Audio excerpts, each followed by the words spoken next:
नमस्कार दोस्तों, पीएलटिक्स में आपका बहुत बहुत स्वागत है। दोस्तों आज के इस क्लास में यूपी+सी जूनियर असिस्टेंट एग्जाम 2023 के लिए यूथ कंपटीशन का प्रैक्टिस सेट 7वां लेकर आया हूं और इस प्रैक्टिस सेट के अंतर्गत 100 क्वेश्चन सॉल्व करेंगे। दोस्तों यदि आप हमारे चैनल पर नए हैं तो चैनल को सब्सक्राइब कीजिए, लाइक कीजिए, शेयर कीजिए। दोस्तों आइए शुरू करते हैं क्वेश्चन नंबर फर्स्ट से। हिंदी परिज्ञान एवं लेखन योग्यता से संबंधित क्वेश्चन नंबर फर्स्ट है, मतैक्य के किस संधि का उदाहरण है आपको बताना है दोस्तों। तो राइट आंसर हो जाएगा मतैक्य शब्द वृद्धि संधि का उदाहरण है। तो राइट आंसर जो बनेगा ऑप्शन सी, वृद्धि संधि। अगला क्वेश्चन, क्वेश्चन नंबर सेकंड है, गोद लिया हुआ पुत्र को क्या कहेंगे दोस्तों। तो राइट आंसर हो जाएगा यहाँ पर गोद लिया हुआ पुत्र दत्तक कहते हैं। ऑप्शन बी यहाँ पे राइट आंसर हो जाएगा। पति पत्नी का जो जोड़ा होता है उसे दंपत्ति कहते हैं। ऑप्शन डी में दिया गया है, आप लोग ध्यान रखिएगा। त्याग देने योग्य त्याज्य होता है, ऑप्शन सी में है। किसी काम को चित्त लगाकर करने वाला दत्त चित्त होता है, ऑप्शन ए में दिया गया है, तो आप लोग ध्यान रखिएगा। अगला क्वेश्चन, क्वेश्चन नंबर थर्ड है, मंदिर मंदिरा युग्म का उपयुक्त अर्थ वाला युग्म कौन सा होगा, दिए गए ऑप्शंस में से आपको बताना है। तो राइट आंसर हो जाएगा ऑप्शन डी, देवालय अश्वशाला। ऑप्शन डी राइट जवाब बनेगा। क्वेश्चन नंबर 4 है, श्रुति सम भिन्नार्थक शब्द के जोड़े को पहचानिए। तो राइट आंसर बनेगा ऑप्शन ए, अपेक्षा का उपेक्षा। यहाँ पर ऑप्शन ए राइट आंसर हो जाएगा। अगला क्वेश्चन, क्वेश्चन नंबर 5 है, वसुधा शब्द का अर्थ बताइए। तो राइट आंसर क्या बनेगा दोस्तों, वसुधा शब्द का अर्थ हो जाएगा धरती है। वसुधा के अन्य समानार्थी शब्दों की यदि हम बात करें तो भू हो जाएगा, अचला हो जाएगा, मेदिनी, मही, धरणी। ध्यान रखिएगा। तो राइट आंसर ऑप्शन डी हो जाएगा, धरती। अगला क्वेश्चन, क्वेश्चन नंबर 6 है, निम्नलिखित में से कौन सा उत्कंठित का पर्यायवाची नहीं है, दिए गए ऑप्शंस में से। तो राइट आंसर ऑप्शन डी हो जाएगा, अभिलाषा। इसका राइट आंसर बनेगा। अगला क्वेश्चन, क्वेश्चन नंबर अगला है, निर्देश दिया गया है, नीचे लिखे शब्द का सही विलोम चुनिए। क्वेश्चन नंबर 7 है, चिरंतन। चिरंतन का आपको विलोम बताना है दोस्तों। तो चिरंतन का विलोम शब्द बनेगा दोस्तों नश्वर। शाश्वत का विलोम नश्वर हो जाएगा। निरंतर का विलोम कभी कभी, और नैसर्गिक का विलोम कृत्रिम होता है। तो राइट आंसर ऑप्शन बी बनेगा, नश्वर। क्वेश्चन नंबर नेक्स्ट है 8 क्वेश्चन नंबर, बैठक शब्द में कौन सा प्रत्यय है आपको बताना है। तो बैठक शब्द में का प्रत्यय है। का प्रत्यय से बनने वाले अन्य शब्दों की बात करें तो घटक हो जाएगा, ठंडक, शतक और सप्तक हो जाएगा। ऑप्शन डी राइट जवाब बनेगा, क प्रत्यय है। क्वेश्चन नंबर 9 है, अमी का तत्सम रूप है। तो अमी का तत्सम रूप क्या बनेगा। तो राइट आंसर बनेगा, अमी का तत्सम रूप अमृत है। ऑप्शन बी राइट जवाब हो जाएगा। नेक्स्ट क्वेश्चन, क्वेश्चन नंबर 10 है, चारपाई। यहाँ पे आपको फिल करना है कैसा शब्द है आपको बताना है। तो चारपाई योग रूढ़ शब्द है, और योग रूढ़ वे शब्द होते हैं जिनका अर्थ रूढ़ विशेष अर्थ होता है। यौगिक होते हुए भी वे शब्द एक इकाई हो जाते हैं, यानी ये सामान्य अर्थ को ना प्रकट कर किसी विशेष अर्थ को प्रकट करते हैं, जैसे पीताम्बर, जलज, लंबोदर, दशानन, नीलकंठ। ध्यान रखिएगा। तो यहाँ पर जो राइट आंसर हो जाएगा ऑप्शन सी, योग रूढ़। क्वेश्चन नंबर 11 है, हरिमोहन अपनी बहन को पुस्तक देता है, वाक्य में रेखांकित पद में कारक है। कौन सा कारक है आपको बताना है। तो राइट आंसर हो जाएगा ऑप्शन ए, कर्म कारक है। क्वेश्चन नंबर अगला है 12 है, कर्म वाच्य में प्रधान होता है। तो कर्म वाच्य में कर्म की प्रधानता होती है, और कर्ता की प्रधानता कर्तवाच्य में, तथा भाव की प्रधानता भाववाच्य में होती है। इस बात को भी आप लोग ध्यान रखिएगा। अगला क्वेश्चन, क्वेश्चन नंबर 13 है, सदा एक वचन में प्रयुक्त होने वाला शब्द इनमें से कौन सा है। तो राइट आंसर हो जाएगा सहायता। सहायता हमेशा एक वचन में प्रयोग होता है। पौधा, पुस्तक और लड़का। पौधा, पुस्तक, लड़का। लिंग वचन कारक के कारण बहुवचन में भी प्रयोग होते हैं, तो आप लोग इस बात को भी ध्यान रखिएगा। क्वेश्चन नंबर 14 है, निम्न विकल्पों में पुल्लिंग शब्द कौन सा है। तो राइट आंसर हो जाएगा ऑप्शन सी, पक्षी। पक्षी शब्द पुल्लिंग है। शेष शब्द चील, कुर्सी, राशि, ये सभी जो हैं स्त्रीलिंग शब्द हैं। क्वेश्चन नंबर अगला है 15 है, माँ सुबह नाश्ता बनाती है, इसमें कौन सा क्रिया विशेषण है। तो इस क्वेश्चन का दोस्तों आपको राइट आंसर देना है यहाँ पर। तो राइट आंसर हो जाएगा ऑप्शन ए कालवाचक। अगला क्वेश्चन नंबर 16 है, आलस शब्द का विशेषण क्या होगा। तो आलस शब्द का विशेषण क्या होगा दोस्तों। तो राइट आंसर हो जाएगा, आलस शब्द का विशेषण आलसी होता है, जबकि आलस शब्द का तत्सम एवं भाववाचक संज्ञा है। शेष विकल्पों का आलस शब्द से कोई संबंध नहीं है। तो राइट आंसर ऑप्शन हो जाएगा आलसी। क्वेश्चन नंबर 17 है, प्रयोग की दृष्टि से सर्वनाम के कितने भेद हैं, आपको बताना है दोस्तों। तो राइट आंसर हो जाएगा ऑप्शन डी 6 भेद हैं। अगला क्वेश्चन नंबर 18 है, निम्न में संज्ञा शब्द है। तो राइट आंसर ऑप्शन ए हो जाएगा गंगा। अगला क्वेश्चन नंबर 19 है, वर्तनी की दृष्टि से दिए गए विकल्पों में से अशुद्ध छांटिए। तो अशुद्ध दिए गए ऑप्शंस में से अशुद्ध शब्द का चयन करना है आपको। तो राइट आंसर ऑप्शन बी हो जाएगा व्यंग। व्यंग यहाँ पर अशुद्ध शब्द दिया गया है ऑप्शन बी में। वर्तनी की दृष्टि से शुद्ध वर्तनी वाला जो शब्द जो होता है व्यंग, व्यंग को इस तरह नहीं लिखा जाता है, यह अशुद्ध दिया गया ऑप्शन बी में। व्यंग इस प्रकार से लिखा जाता है, आधा वा आएगा और या पे अंक बिंदी आएगा, आधा गा और या आ जाएगा, इस तरह से व्यंग होता है। तो शुद्ध वर्तनी वाला शब्द इस प्रकार से लिखा जाता है, ना कि इस प्रकार से। इस बात को भी आप लोग ध्यान रखिएगा।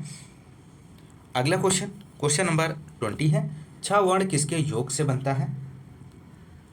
तो छ वर्ण किसके योग से बनता है। तो ऑप्शन ए हो जाएगा, छ वर्ण का प्लस खा के योग से बनता है। अगला क्वेश्चन नंबर 21 है, गागर में सागर उक्त किस कवि के लिए प्रसिद्ध है। तो राइट आंसर हो जाएगा ऑप्शन सी बिहारी। गागर में सागर उक्ति बिहारी लाल के लिए प्रसिद्ध है और ये रीत काल के अंतर्गत रीति सिद्ध कवि हैं। इनकी एक मात्र रचना बिहारी सतसई है, जो 719 दोहा छंद में रचित है। इनकी भाषा परिनिष्ठित साहित्यिक ब्रज भाषा है, ध्यान रखिएगा। अगला क्वेश्चन, निर्देश दिया गया है दोस्तों, यहाँ पर दिए गए गद्यांश के आधार पर प्रश्नों का उत्तर दीजिए। नीचे गद्यांश दिया गया है, इसे आप लोग ध्यानपूर्वक पढ़ लीजिए। इसके नीचे दिए गए क्वेश्चंस के आंसर देने होंगे। मानव के पास समस्त जगत को देखने परखने के दो नजरिए हैं, एक आशावादी, दूसरा निराशावादी। इसे सकारात्मक और नकारात्मक दृष्टि भी कहते हैं। जो आशावादी या सकारात्मक मार्ग पर चलते हैं वे सदैव आनंद की अनुभूति प्राप्त करते हैं, तथा निराशावादी या नकारात्मक दृष्टि वाले दुख के सागर में डूबे रहते हैं और सदा अपने आप को प्रस्थापित करने के लिए तर्क किया करते हैं। वे भूल जाते हैं कि तर्क और कुतर्क से ज्ञान का नाश होता है एवं जीवन में विकृति उत्पन्न होती है। आशावादी कभी तर्क नहीं करता, फलस्वरूप वह आंतरिक आनंद की प्रतीत करता है। वह मानता है कि आत्मिक आनंद कभी प्रहार या काटने की प्रक्रिया में नहीं है। किसी परंपरा का विरोध करने से ही प्रतिभा ऊपर नहीं उठती, विरोध से नाश होता है। इसलिए जगत में सदा आशावाद ही पनपता है। उसने ही महान व्यक्तियों का सर्जन किया है। निराशावाद या नकारात्मक की नींव पर कभी किसी जीवन प्रसाद का निर्माण नहीं हुआ है। तो ये रहा दोस्तों गद्यांश। इसके नीचे दिए गए क्वेश्चन के आंसर देख लेते हैं। क्वेश्चन नंबर 22 है, नकारात्मकता का आशय है, इनमें से क्या आशय है। तो राइट आंसर हो जाएगा ऑप्शन ए निराशावाद। क्वेश्चन नंबर 23 है, निराशावादी दुख के सागर में डूबे रहते हैं और सदा अपने आप को प्रस्थापित करने के लिए तर्क किया करते हैं, के लिए कहा जा सकता है। ऑप्शन डी उपर्युक्त सभी वाक्य सही हैं। अगला क्वेश्चन नंबर 24 है, आत्मिक आनंद से आशय है। तो आत्मिक आनंद से आशय क्या हो जाएगा। आत्मिक आनंद का आशय आहाद से है दोस्तों। तो राइट आंसर ऑप्शन ए हो जाएगा। अगला क्वेश्चन नंबर 25 है, निम्नलिखित में से किस मुहावरे का अर्थ है खुशामद करना। तो खुशामद करना, तो राइट आंसर हो जाएगा ऑप्शन ए नखरे उठाना। इसका राइट जवाब बनेगा। ऑप्शन बी में दिया गया है नाक में दम करना, तो इसका अर्थ हो जाएगा तंग करना। ऑप्शन सी में दिया गया है नाक चढ़ाना, तो नाक चढ़ाने का अर्थ हो जाएगा घृणा व्यक्त करना। नाकों चने चबाना, इसका अर्थ हो जाएगा बहुत तंग करना, बहुत तंग होना। तो आप लोग ध्यान रखिएगा, महत्वपूर्ण जानकारी है। क्वेश्चन नंबर 26 है, निंदक नियरे राखिए आंगन कुटी छवाए, बिनु पानी साबुन बिना निर्मल करत शोभाए। पंक्ति में प्रयुक्त अलंकार बताइए। किस यहाँ पर अलंकार का प्रयोग हुआ है? तो राइट आंसर यहाँ पे जो बनेगा ऑप्शन ए विभावना। यहाँ पर विभावना अलंकार होगा दोस्तों। अगला क्वेश्चन, क्वेश्चन नंबर 27 है। दी गई पंक्तियों में रस आपको बताना है दोस्तों। हिमाद्रि तुंग श्रृंग से प्रबुद्ध शुद्ध भारती, स्वयं प्रभा समुज्ज्वला स्वतंत्रता पुकारती। तो इस पंक्ति में भी आपको रस बताना है, किस कौन सा रस है? तो राइट आंसर हो जाएगा ऑप्शन बी वीर रस है दोस्तों, वीर रस है। अगला क्वेश्चन, क्वेश्चन नंबर अगला है 28 क्वेश्चन नंबर। यह जूते अच्छे हैं, यह वाक्य कहाँ पर अशुद्ध है? आपको बताना है दोस्तों। तो राइट आंसर हो जाएगा ऑप्शन ए यह शब्द अशुद्ध है। जब वाक्य में बहुवचन का प्रयोग हो रहा हो तो सर्वनाम भी बहुवचन होना चाहिए, यह के स्थान पर ये होना चाहिए। अगला क्वेश्चन, क्वेश्चन नंबर 29। सुपुरुष में कौन सा समास है? तो राइट आंसर हो जाएगा ऑप्शन सी कर्मधारय समास है। सुपुरुष में कर्मधारय समास है। इसका विग्रह यदि आप करेंगे तो सुंदर पुरुष वह समास जिसका पहला पद विशेषण एवं दूसरा पद विशेष्य होता है कर्मधारय समास कहलाता है। क्वेश्चन नंबर अगला है 30। जो कानून के विरुद्ध हो उपयुक्त शब्द का चयन करें। तो राइट आंसर यहाँ पे जो बनेगा दोस्तों ऑप्शन डी अवैध हो जाएगा। जो कानून के विरुद्ध हो उसे अवैध कहते हैं। जो संविधान के अधीन हो संवैधानिक कहते हैं। जो विधि के अधीन हो वैधानिक कहते हैं। जो संविधान के अधीन हो संवैधानिक हो जाता है। जो विधि के अधीन हो उसे वैधानिक कहते हैं। ऑप्शन ए में दिया गया है, आप लोग ध्यान रखिएगा। अगला क्वेश्चन, क्वेश्चन नंबर अगला है सामान्य बुद्धि परीक्षण से संबंधित है। Question number 31। दिए गए कथन पर विचार करें और निर्णय लें कि दिए गए अनुमानों में से कौन कथन में अंतर्निहित कथन दिया गया है। यहाँ पर सेमीफाइनल क्रिकेट मैच में दोनों सलामी बल्लेबाजों को जल्दी खो देने पर मध्य क्रम के बल्लेबाजों पर रन बनाने का भारी दबाव था। ऑप्शन ए है दोनों सलामी बल्लेबाजों में से कोई भी खेलने नहीं आया। ऑप्शन बी है नियमों के अनुसार सेमीफाइनल मैच में सलामी बल्लेबाजों को रन बनाने के लिए मध्य क्रम के बल्लेबाजों को मौका देना पड़ेगा। ऑप्शन सी है यहाँ पर सलामी बल्लेबाज रन बनाने के लिए बिल्कुल भी दबाव में नहीं थे, इसलिए जल्दी आउट हो गए। ऑप्शन डी है विपक्षी पारी के सलामी बल्लेबाजों को जल्द आउट करने में सफल रहे। तो यहाँ पर राइट आंसर जो बनेगा दोस्तों ऑप्शन डी विपक्षी पारी के सलामी बल्लेबाजों को जल्दी आउट करने में सफल रहे। अगला क्वेश्चन, क्वेश्चन नंबर 32 है। दिए गए कथन और दो कार्रवाइयों को ध्यान से पढ़ें और उनका विश्लेषण करें तथा चयन करें कि कौन सी कार्रवाई कथन का तार्किक रूप से अनुसरण करती है। कथन है डीजल और पेट्रोल की कीमतों में बहुत अंतर नहीं है, हालांकि डीजल वाहन बहुत अधिक प्रदूषण पैदा करते हैं और महिलाओं के लिए महंगे होते हैं, माफ़ कीजिएगा मालिकों के लिए महंगे होते हैं जिन्हें इनके रख रखाव पर बड़ी मात्रा में धन लगाना पड़ता है। कार्रवाई दी गई है ऑप्शन फर्स्ट में सरकार को पुराने डीजल वाहनों को चरणबद्ध तरीके से हटाने के लिए एक नीति की घोषणा करनी चाहिए और ऑटोमोबाइल कंपनियों को डीजल वाहनों के उत्पादन और बिक्री को प्रतिबंधित करने के लिए प्रेरित करना चाहिए। सेकेंड ऑप्शन दिया गया है यहाँ पर कार खरीदने वालों को या तो पेट्रोल वाहन लेने चाहिए या फिर सीएनसी अथवा इलेक्ट्रिक बैटरी जैसी स्वच्छ ऊर्जा पर चलने वाले नए प्रौद्योगिकी वाहनों को खरीदना चाहिए। ऑप्शन ए यहाँ पे दिया गया है केवल कार्रवाई फर्स्ट अनुसरण करती है। ऑप्शन बी है केवल कार्रवाई सेकेंड अनुसरण करती है। ऑप्शन सी है कार्रवाई फर्स्ट सेकेंड दोनों अनुसरण करती हैं। ऑप्शन डी है कार्रवाई फर्स्ट और सेकेंड में से भी अनुसरण नहीं करती। तो राइट आंसर यहाँ पे आपको देना है दोस्तों। तो राइट आंसर यहाँ पे बनेगा ऑप्शन सी केवल कार्रवाई सेकेंड अनुसरण करती है। अगला क्वेश्चन, क्वेश्चन नंबर 33 है। प्रश्न चिन्ह की जगह सही संख्या का चयन कीजिए। तो राइट आंसर यहाँ पे जो बनेगा इस क्वेश्चन का, क्वेश्चन नंबर 33 का ऑप्शन सी 86 आएगा दोस्तों। यहाँ पर देखिएगा इसको इस प्रकार से हल कर सकते हैं। 56 और 57 में अंतर कितना है? +1 का है और 57 से 61 तक आपको अंतर मिलेगा +4 का। इसी तरह आगे आप बढ़ते जाएंगे तो आपको इसको सॉल्व करेंगे तो 86 आ जाएगा। अगला क्वेश्चन, क्वेश्चन नंबर 34 है।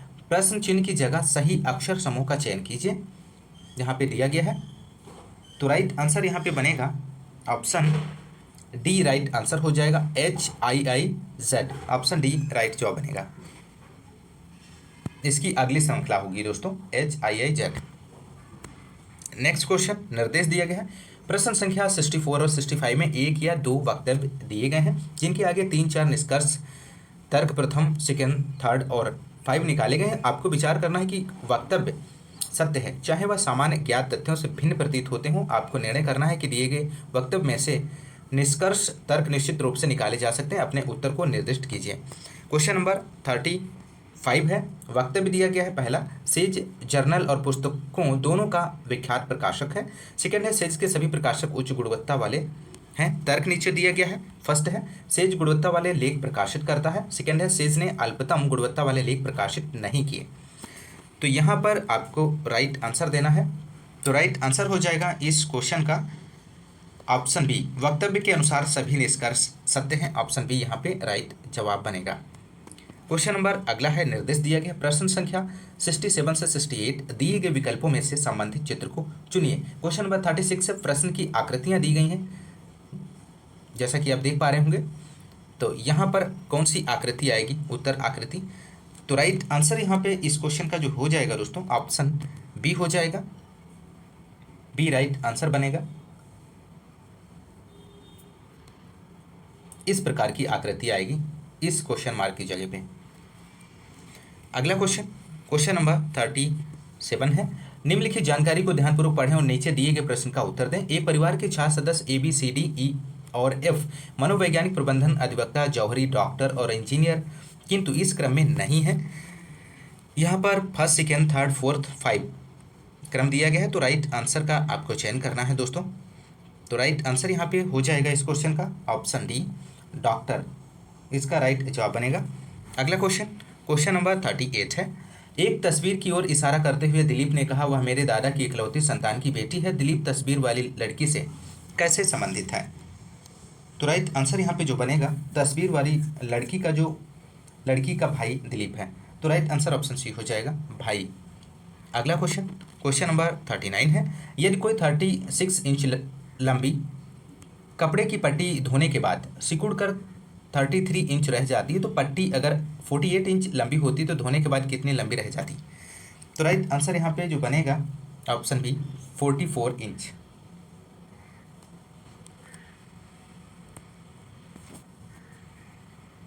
अगला क्वेश्चन, क्वेश्चन नंबर 40 है।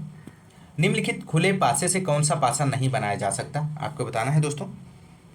तो राइट आंसर यहाँ पे हो जाएगा, किसी भी घन में एक दूसरे के विपरीत आकृति में कभी नहीं देख सकते।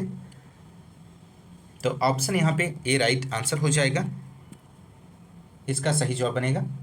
अगला क्वेश्चन, क्वेश्चन नंबर 41 है। निम्नलिखित संख्या समूहों में रिक्त स्थान पर कौन सी आएगी? तो राइट आंसर जो हो जाएगा ऑप्शन सी, 8 इसका सही जवाब बनेगा दोस्तों। जिस प्रकार से 9 × 7 × 3 इक्वल होता है 189, 8 × 9 × 2 इक्वल हो गया 144। उसी प्रकार 3 × 4 × 7, माफ कीजिएगा, उसी प्रकार 3 × 4 × क्वेश्चन मार्क × 96। तो क्वेश्चन मार्क इक्वल हो जाएगा 96/12। तो यहाँ पर आपका 8 आ जाएगा। तो राइट आंसर जो इस क्वेश्चन का बनेगा दोस्तों ऑप्शन सी। अगला क्वेश्चन, क्वेश्चन नंबर 42 है। यदि 45/23 बराबर 14 है तो 76/22 इक्वल 17, तो 55/10 का मान ज्ञात कीजिए। तो यहाँ पर जो राइट आंसर होगा ऑप्शन बी हो जाएगा, 11 आएगा दोस्तों। अगला क्वेश्चन, क्वेश्चन नंबर 43 है। PQRST और V एक गोल टेबल के चारों तरफ केंद्र की तरह मुड़कर मुंह करके बैठे हैं। T V के सामने बैठा है, P S के दाईं ओर दूसरे स्थान पर बैठा है, T R के बाईं ओर दूसरे स्थान पर बैठा है, जो Q के बाईं ओर दूसरे स्थान पर बैठा है। P के सामने कौन बैठा है? तो राइट आंसर हो जाएगा P के सामने Q बैठा है, ऑप्शन ए सही जवाब बनेगा। क्वेश्चन नंबर अगला है 44 है। त्रिकोण विषम बाहु त्रिकोण समकोण त्रिकोण में संबंध किस वेन चित्र द्वारा प्रदर्शित होता है? तो राइट आंसर ऑप्शन सी हो जाएगा यहाँ पर। अगला क्वेश्चन, क्वेश्चन नंबर अगला है, निर्देश दिया गया है निम्नलिखित प्रश्न में एक या दो वक्तव्य दिए गए हैं जिनके आगे दो निष्कर्ष मान्यता फर्स्ट और सेकंड निकाले गए हैं। आपको विचार करना है कि वक्तव्य सत्य है चाहे सामान्यतः शर्त तथ्यों से भिन्न प्रतीत हो। आपको निर्णय करना है कि दिए गए वक्तव्य में कौन सा निश्चित रूप से सही निष्कर्ष मान्यता निकाला जा सकता है। वक्तव्य स्थिति पर तुरंत कार्रवाई की आवश्यकता है। क्वेश्चन नंबर 45 है, मान्यता फर्स्ट है स्थिति गंभीर है, सेकंड है तुरंत कार्रवाई संभव है। तो यहाँ पर निष्कर्ष, यहाँ पर ऑप्शंस दिए गए हैं, कौन सा ऑप्शन यहाँ पर राइट आंसर बनेगा? तो राइट आंसर हो जाएगा इस क्वेश्चन का ऑप्शन ए सही जवाब बनेगा। केवल निष्कर्ष फर्स्ट सही है। अगला क्वेश्चन, क्वेश्चन नंबर अगला है सामान्य जानकारी से संबंधित। क्वेश्चन नंबर 46, निम्नलिखित में से सिंधु घाटी सभ्यता के एक बंदरगाह शहर कौन सा था? आपको इस क्वेश्चन का राइट आंसर देना है। तो राइट आंसर हो जाएगा ऑप्शन सी लोथल। सिंधु घाटी सभ्यता का सबसे बड़ा बंदरगाह शहर लोथल था।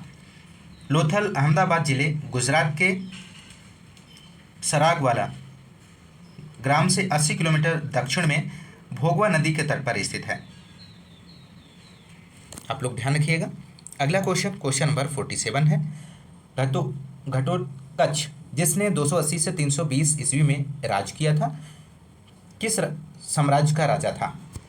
आपको इस क्वेश्चन का दोस्तों राइट आंसर का चयन करना है। तो राइट आंसर हो जाएगा ऑप्शन ए गुप्त साम्राज्य। समुद्रगुप्त के प्रथम प्रशस्ति में गुप्त वंशावली का विवरण है और इस अभिलेखीय साक्ष्य के अनुसार गुप्त साम्राज्य का संस्थापक श्रीगुप्त था। तो श्रीगुप्त का उत्तराधिकारी उसका पुत्र घटोत्कच 280 से 320 तक था। क्वेश्चन नंबर 48 है, थियोसोफिकल सोसाइटी के संस्थापक कौन थे? तो राइट आंसर हो जाएगा थियोसोफिकल सोसाइटी एक अंतर्राष्ट्रीय आध्यात्मिक संस्था है। रूस निवासी हेलेना पेट्रोवना ब्लावस्की और अमेरिका निवासी कर्नल हेनरी स्टील अल्काट ने 17 नवंबर 1875 को न्यूयॉर्क में थियोसोफिकल सोसाइटी की स्थापना की थी और 1882 ईस्वी में मद्रास के अडयार में इस सोसाइटी का मुख्यालय स्थापित किया गया था। तो राइट आंसर यहाँ पर जो बनेगा option B madam Blavatsky. Question number 49 है, 1878 के वर्नाक्यूलर प्रेस एक्ट को वायसराय कार्यकाल के दौरान निरस्त कर दिया गया था। तो राइट आंसर ऑप्शन सी बनेगा लॉर्ड रिपन। 1878 के वर्नाक्यूलर प्रेस एक्ट को वायसराय लॉर्ड रिपन के कार्यकाल के दौरान निरस्त कर दिया गया था दोस्तों। क्वेश्चन नंबर 50 है, नंदा देवी चोटी भारत के किस राज्य में स्थित है? आपको बताना है। तो नंदा देवी चोटी भारत के उत्तराखंड राज्य में स्थित है। यह चोटी कुमायूं हिमालय का सर्वोच्च शिखर है जिसकी ऊंचाई 7816 मीटर है। तो राइट आंसर बनेगा option D Uttarakhand. Next question, question number 51 है, निम्नलिखित में से कौन सी नदी दक्षिण भारत के प्रसिद्ध तीर्थ स्थान तिरुटनी से होकर बहती है? तो राइट आंसर हो जाएगा ऑप्शन सी नंदी। इसका राइट जवाब बनेगा। क्वेश्चन नंबर 52 है, निम्नलिखित में से कौन 1946 में मद्रास निर्वाचन क्षेत्र से संविधान सभा के सदस्य बने थे? तो राइट आंसर हो जाएगा ऑप्शन सी। इसका सही जवाब हो जाएगा अम्मू स्वामीनाथन। अगला क्वेश्चन, क्वेश्चन नंबर 53 है, भारत के संविधान के निम्नलिखित भागों में से कौन सा भाग नागरिकता से संबंधित है? मोस्ट इंपोर्टेंट प्रश्न है। तो राइट आंसर यहाँ पे बनेगा ऑप्शन सी भाग सेकंड। इसका राइट जवाब हो जाएगा भाग सेकंड नागरिकता से संबंधित है। अनुच्छेद 5 से 11। भाग फिफ्थ में राज्य का प्रावधान है। अनुच्छेद 152 से 237 में इसका प्रावधान है। भाग 8 में संघ राज्य क्षेत्र है 239 से 242 तक। भाग 7 में वित्त संपत्ति संविदाएं और वाद हैं। और अनुच्छेद की बात करें तो 264 से लगाकर 300 ए तक। ध्यान रखिएगा। क्वेश्चन नंबर 54 है, भारतीय संसद के परिप्रेक्ष्य में शून्यकाल किसे कहते हैं?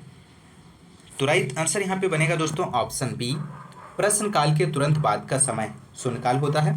अगला क्वेश्चन, क्वेश्चन नंबर 55 है, भारत के संविधान का भाग 4 स्पष्ट रूप से राज्य से निम्नलिखित में से किस के प्रति सुरक्षा देने की आशा नहीं करता है? आपको बताना है। तो राइट आंसर यहाँ पे हो जाएगा ऑप्शन सी 6 से 14 वर्ष तक के बालकों की निःशुल्क और अनिवार्य शिक्षा दिलवाना। ऑप्शन सी राइट जवाब बनेगा। क्वेश्चन नंबर 56 है, इनमें से कौन सी एक भारतीय भाषा नहीं है? तो राइट आंसर हो जाएगा option B Sikh. Question number 57 है, निम्नलिखित में से राष्ट्रीय आय के लिए किसका अधिकतम योगदान है? तो राइट आंसर बनेगा यहाँ पर इस क्वेश्चन का ऑप्शन बी सेवा। सही जवाब हो जाएगा। क्वेश्चन नंबर 58 है, निम्नलिखित में से कौन सी आर्थिक गतिविधि भारत में अधिकतम लोगों को रोजगार देती है? तो राइट आंसर क्या बनेगा? ऑप्शन सी, कृषि। भारत में सर्वाधिक व्यक्तियों की आय का प्रमुख स्रोत कृषि पर आधारित है। भारत की कुल कामकाजी आबादी के 40% सर्वाधिक कामगारों को रोजगार कृषि से मिलता है। क्वेश्चन नंबर 59 है, निम्नलिखित में से कौन सी कर प्रणाली भारत में आर्थिक विषमता को कम करने में सहायक होगी?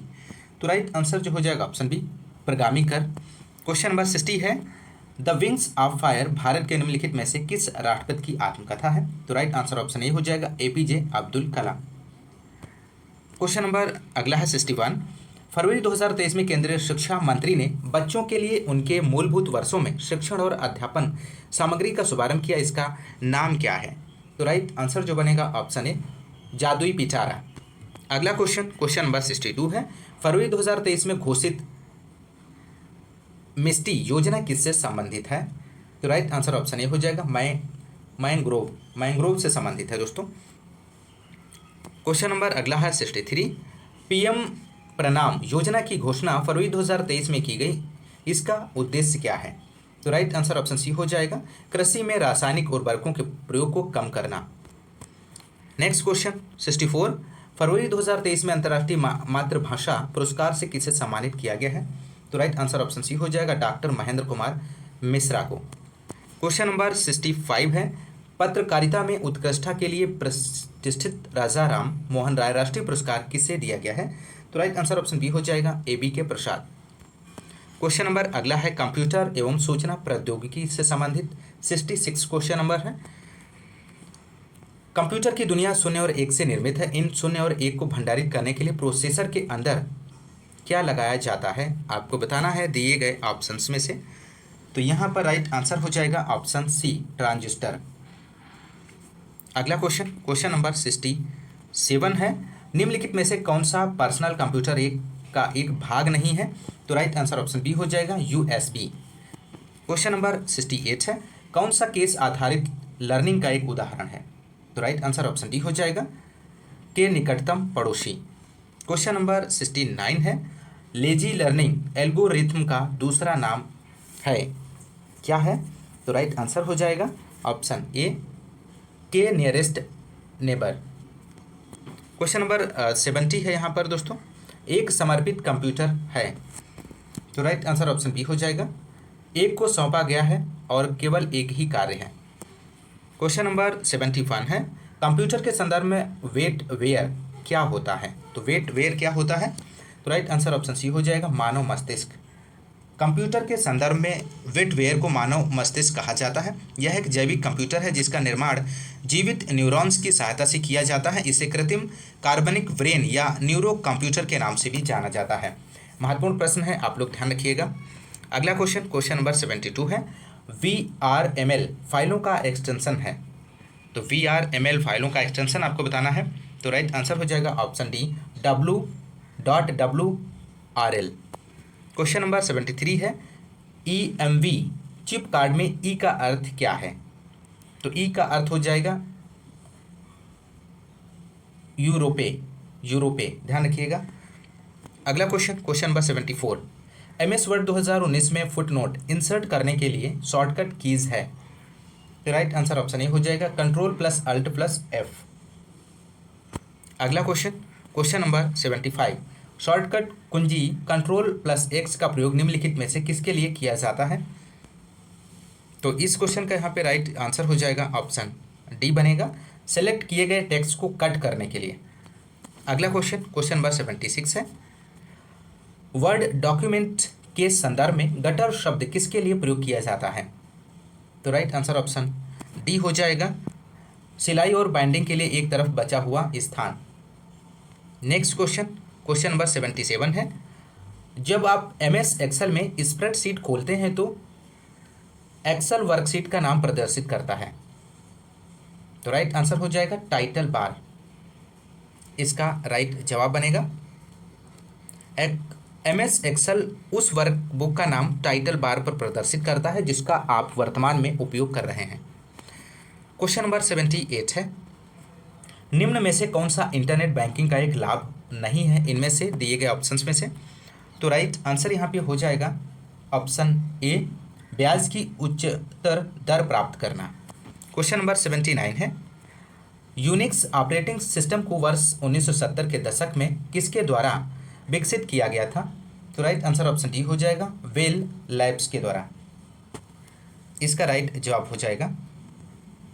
अगला क्वेश्चन नंबर 80 है, एक ऑप्टिकल कैरेक्टर रीडर एक उदाहरण है। किसका उदाहरण है? ऑप्टिकल कैरेक्टर रीडर ओसीआर एक इनपुट डिवाइस है जिसका इस्तेमाल प्रिंटेड टेक्स्ट के पढ़ने के लिए किया जाता है। ओसीआर टेक्स्ट को वैकल्पिक रूप से कैरेक्टर बाई कैरेक्टर स्कैन करता है, उन्हें मशीन रीडेबल कोड में कन्वर्ट करता है और टेक्स्ट को सिस्टम मेमोरी पर स्टोर करता है। तो महत्वपूर्ण प्रश्न है, तो राइट आंसर हो जाएगा option B, unit input unit. Question number अगला है, उत्तर प्रदेश सामान्य जानकारी से संबंधित क्वेश्चन नंबर 81, निम्न में से उत्तर प्रदेश के किस शहर में भारतीय प्रौद्योगिकी संस्थान अवस्थित है? तो राइट आंसर यहाँ पे जो हो जाएगा, भारतीय प्रौद्योगिकी संस्थान कानपुर में स्थित है, ऑप्शन डी राइट जवाब हो जाएगा। काशी हिंदू विश्वविद्यालय के प्रौद्योगिकी संस्थान को भी आईआईटी का दर्जा 2008 में दिया गया है। अगला क्वेश्चन नंबर 82 है, जनगणना 2011 के अनुसार सर्वाधिक औसत साक्षरता वाले निम्नलिखित 4 जिलों का सही आरोही क्रम इनमें से कौन सा होगा? तो राइट आंसर ऑप्शन बी हो जाएगा, गौतम बुद्ध नगर, कानपुर नगर, औरैया, इटावा। अगला क्वेश्चन नंबर 83 है, उत्तर प्रदेश सरकार की एक जिला एक उत्पाद योजना का लक्ष्य उत्तर प्रदेश में, यहाँ पे आपको फिल करना है, किसको प्रोत्साहित करना है? तो राइट आंसर ऑप्शन सी हो जाएगा, स्वदेशी और विशेष उत्पाद को प्रोत्साहित करना है। क्वेश्चन नंबर 84 है, उत्तर प्रदेश में किसान मित्र योजना का आरंभ हुआ था, तो कब हुआ था आपको बताना है। तो राइट आंसर ऑप्शन डी हो जाएगा, 18 जून 2001 को। Next question number 85, Uttar Pradesh के प्रथम राज्यपाल थे? तो उत्तर प्रदेश के प्रथम राज्यपाल श्रीमती सरोजिनी नायडू थी, ऑप्शन सी राइट जवाब बनेगा। क्वेश्चन नंबर 86 है, उत्तर प्रदेश में प्रथम विकलांग विश्वविद्यालय स्थापित किया गया है, कहाँ पर स्थापित किया गया है? तो राइट आंसर हो जाएगा ऑप्शन सी, चित्रकूट में। क्वेश्चन नंबर अगला 87 है, निम्नलिखित में से कौन युग्म सही सुमेलित है? तो राइट आंसर हो जाएगा ऑप्शन बी, भुक्सा बिजनौर युग्म सही सुमेलित है, ऑप्शन बी राइट जवाब बनेगा।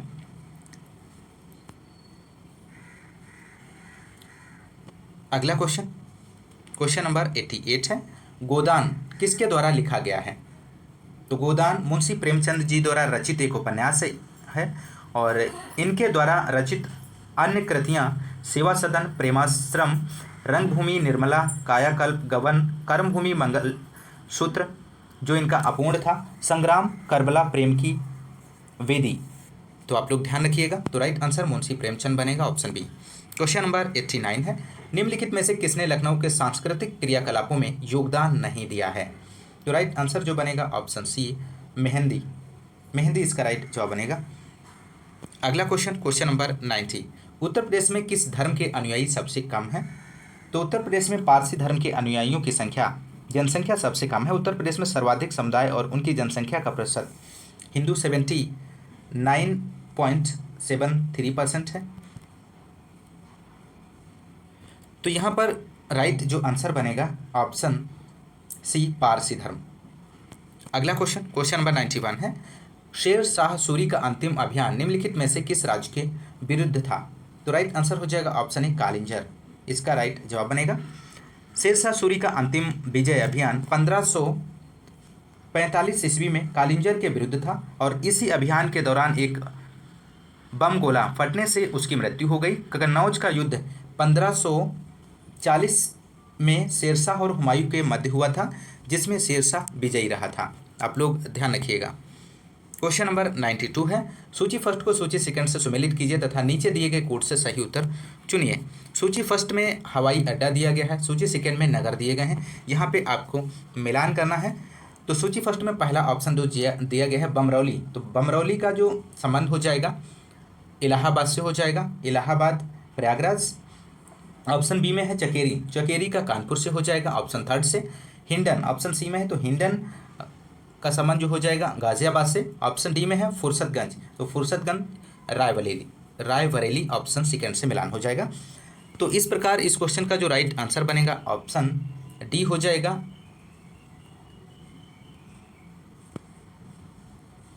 अगला क्वेश्चन नंबर 93 है। सूची फर्स्ट को सूची सेकंड से सुमेलित कीजिए तथा नीचे दिए गए कोड से सही उत्तर चुनिए। सूची फर्स्ट है नाभिकीय शक्ति केंद्र, सूची सेकंड में है राज्य दिए गए हैं दोस्तों। तो यहाँ पर ऑप्शन फर्स्ट में है कोटा, तो कोटा रावत भाटा नाभिकीय संयंत्र है, राजस्थान से इसका मिलान हो जाएगा। ऑप्शन बी में है तारापुर, तारापुर नाभिकीय संयंत्र महाराष्ट्र में है, ऑप्शन थर्ड से मिलान हो जाएगा। ऑप्शन सी में है काकरापारा, तो काकरापारा नाभिकीय संयंत्र गुजरात में है, ऑप्शन सेकंड से मिलान हो जाएगा। ऑप्शन डी में है नरौरा, नरौरा नाभिकीय संयंत्र उत्तर प्रदेश से इसका मिलान हो जाएगा। तो इसका राइट आंसर जो बनेगा दोस्तों ऑप्शन बी, ए का 4, बी का 3, सी का 2 और डी का फर्स्ट। क्वेश्चन नंबर 94 है। सॉफ्टवेयर एवं बिजनेस प्रोसेस आउटसोर्सिंग उद्योग का सबसे बड़ा केंद्र उत्तर प्रदेश में निम्नलिखित शहरों में से किस में स्थित है? तो राइट आंसर बनेगा ऑप्शन डी, नोएडा इसका राइट जवाब बनेगा। क्वेश्चन नंबर 95 है। उत्तर प्रदेश खादी ग्रामोद्योग बोर्ड की स्थापना किस वर्ष में हुई थी? तो राइट आंसर जो बनेगा ऑप्शन बी, 1960 में। क्वेश्चन नंबर 96 है। उत्तर प्रदेश में कंप्यूटर एडेड डिजाइनिंग परियोजना का केंद्र स्थित है, कहाँ पर स्थित है? तो राइट आंसर बनेगा ऑप्शन डी, लखनऊ में स्थित है। नेक्स्ट क्वेश्चन नंबर 97 है। उत्तर प्रदेश राज्य में निम्नलिखित में से सबसे ऊंचा बांध कौन सा है? तो राइट आंसर हो जाएगा ऑप्शन बी, रामगंगा बांध। क्वेश्चन नंबर 98 है। निम्नलिखित में से कौन सी उत्तर प्रदेश की पेयजल परियोजना है? तो राइट आंसर ऑप्शन सी हो जाएगा, गोकुल बैराज परियोजना। गोकुल बैराज परियोजना उत्तर प्रदेश के पेयजल परियोजना है। गोकुल बैराज परियोजना का निर्माण 1980 के दशक में आगरा, मथुरा, वृंदावन नगरों को पेयजल उपलब्ध कराने के लिए किया गया था। उत्तर प्रदेश के मथुरा और गोकुल के मध्य यमुना नदी पर इस परियोजना का निर्माण कराया गया है। क्वेश्चन नंबर 99 है। पूर्वी उत्तर प्रदेश की काला नमक प्रसिद्ध प्रजाति है, इनमें से कौन सी है? तो काला नमक चावल पूर्वी उत्तर प्रदेश में उगाया जाता है और इस चावल को बुद्ध चावल के नाम से भी जाना जाता है। यह भारत में उगाए जाने वाले सुगंधित चावल की बेहतरीन किस्मों में से एक है। इसकी खेती कुशीनगर, गोंडा, महाराजगंज, सिद्धार्थनगर, बलरामपुर, संत कबीर नगर, बहराइच, श्रावस्ती में की जाती है। तो राइट आंसर ऑप्शन ए हो जाएगा, धान की। अगला क्वेश्चन और अंतिम क्वेश्चन है क्वेश्चन नंबर 100। उत्तर प्रदेश में खरीफ फसल की बुआई होती है, तो कब होती है? तो खरीफ फसल की बुआई का समय जून जुलाई के दौरान होता है। इसकी प्रमुख फसलें ज्वार, बाजरा, धान है। तो राइट आंसर ऑप्शन सी बनेगा, जून जुलाई के दौरान। तो दोस्तों ये रहे 100 क्वेश्चंस आपने सॉल्व किए। दोस्तों यदि आपको क्लास पसंद आ रही है तो क्लास को ज़्यादा से ज़्यादा लाइक और शेयर करते रहिए। दोस्तों आप लोग लाइक बहुत कम करते हैं, तो ऐसा मत करिए, लाइक भी करते रहिए दोस्तों। तो दोस्तों आज की इस क्लास में बस इतना ही, मिलते हैं नेक्स्ट क्लास में। तब तक के लिए नमस्कार, जय हिंद, धन्यवाद।